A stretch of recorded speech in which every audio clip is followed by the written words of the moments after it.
Afirmación atea: no hay pruebas suficientes para creer en la resurrección. Esta afirmación es falsa y se basa en la falta de conocimiento acerca de la vida y de la muerte. Cada religión tiene su origen en un profeta, en un maestro o en un líder. El profeta y maestro que establece el cristianismo es Jesús de Nazaret, líder de la vida.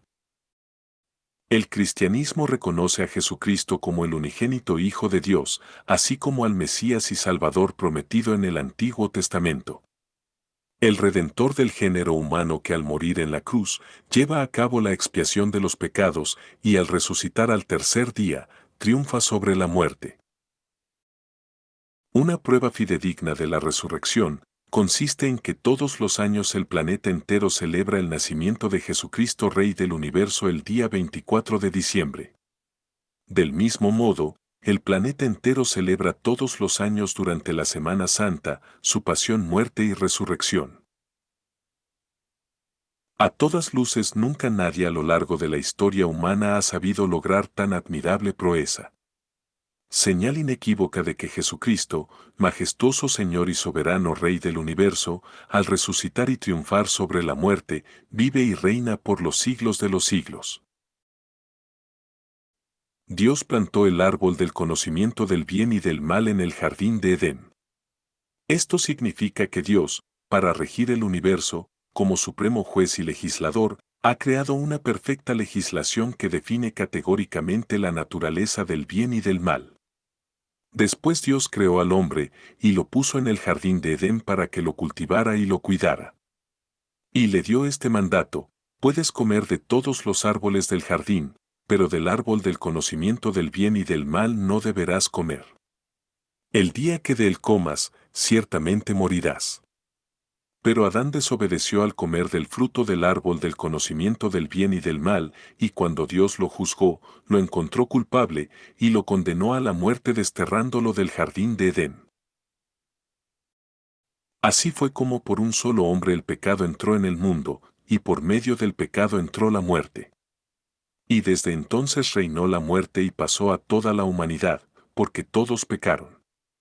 El salario del pecado es la muerte. Y cuando un transgresor de la ley de Dios es juzgado, su justa condena es la muerte eterna.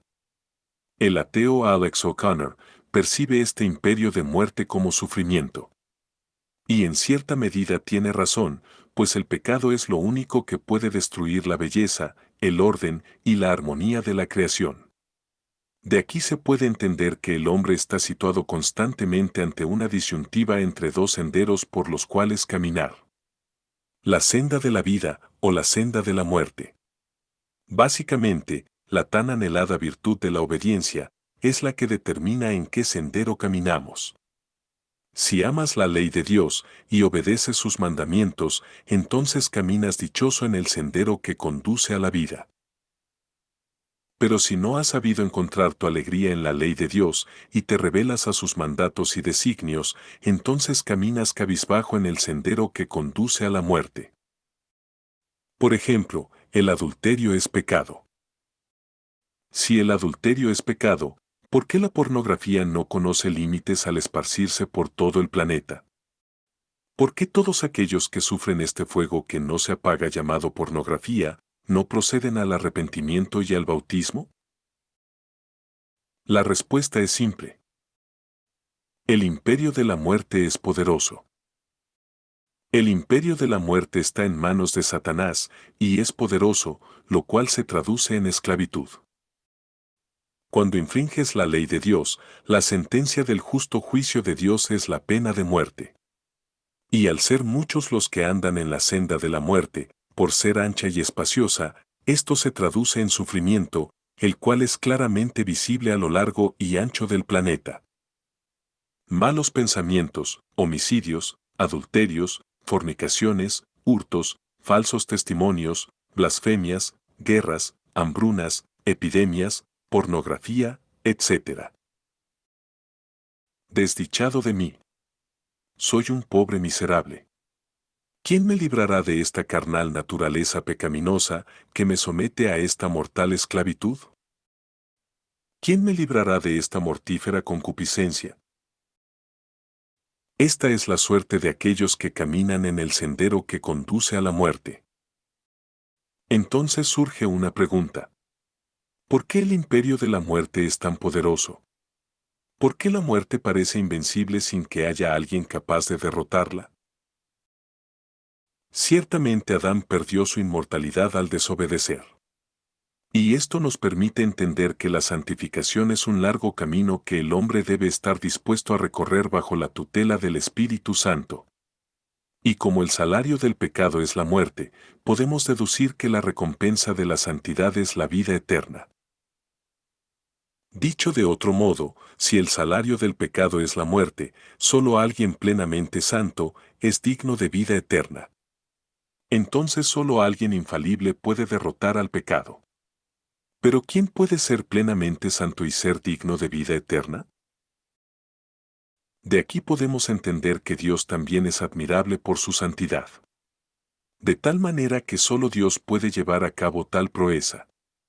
Solamente Dios, cuya santidad es admirable, es el único capaz de derrotar a la muerte, asumiendo una naturaleza humana y nunca errar. Jesucristo, majestuoso Señor y soberano Rey del universo, unigénito Hijo de Dios, participó también de esta misma naturaleza humana, haciéndose hombre.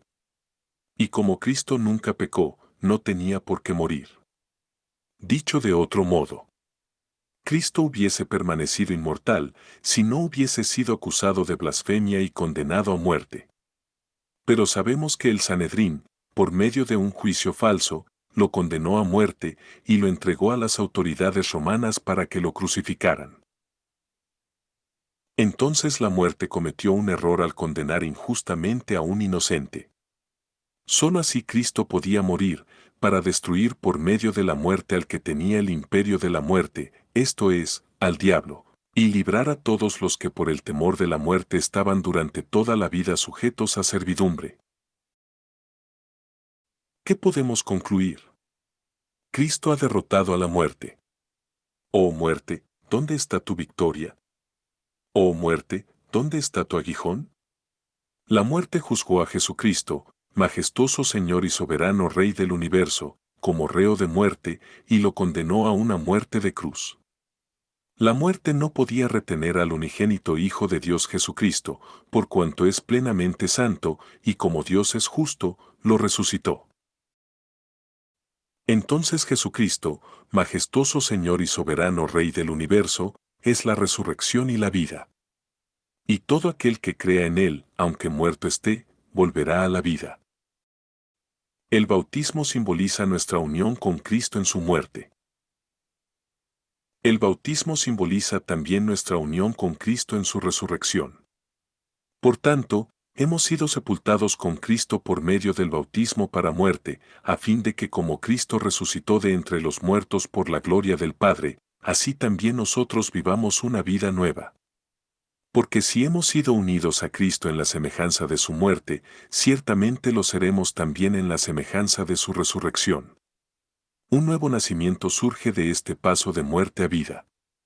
Esta vida nueva se experimenta a través de la fe, mediante la confianza en el poder de Dios que resucitó a Cristo de entre los muertos. Todas las prefiguraciones de la antigua alianza culminan en Cristo Jesús. Comienza su vida pública después de hacerse bautizar por San Juan el Bautista en el Jordán. Y después de su resurrección, confiere esta misión a sus apóstoles. Id y haced discípulos a todas las gentes bautizándolas en el nombre del Padre, y del Hijo, y del Espíritu Santo, enseñándoles a guardar todo lo que yo os he mandado.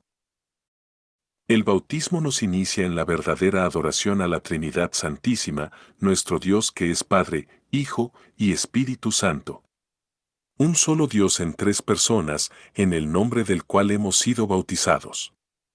Por la gracia del bautismo estamos llamados a ser partícipes de la vida de la Santísima Trinidad aquí abajo, en la oscuridad de la fe, y después de la muerte, en la vida eterna. Por el sacramento del bautismo hemos sido hechos partícipes de la vida divina, llegando a ser hijos del Padre Dios, hermanos en Cristo, y templos del Espíritu Santo. En el bautismo ha comenzado nuestra vida cristiana, recibiendo la vocación a la santidad. El bautismo nos hace pertenecer a aquel que es por excelencia el Santo, el 3 veces Santo. Con profundo agradecimiento por el benevolente designio de nuestro Dios, que nos ha llamado a ser partícipes de su vida bienaventurada, adorémosle y alabémosle hoy y siempre. Bendito sea Dios Padre, y su único Hijo, y el Espíritu Santo, porque ha tenido misericordia de nosotros.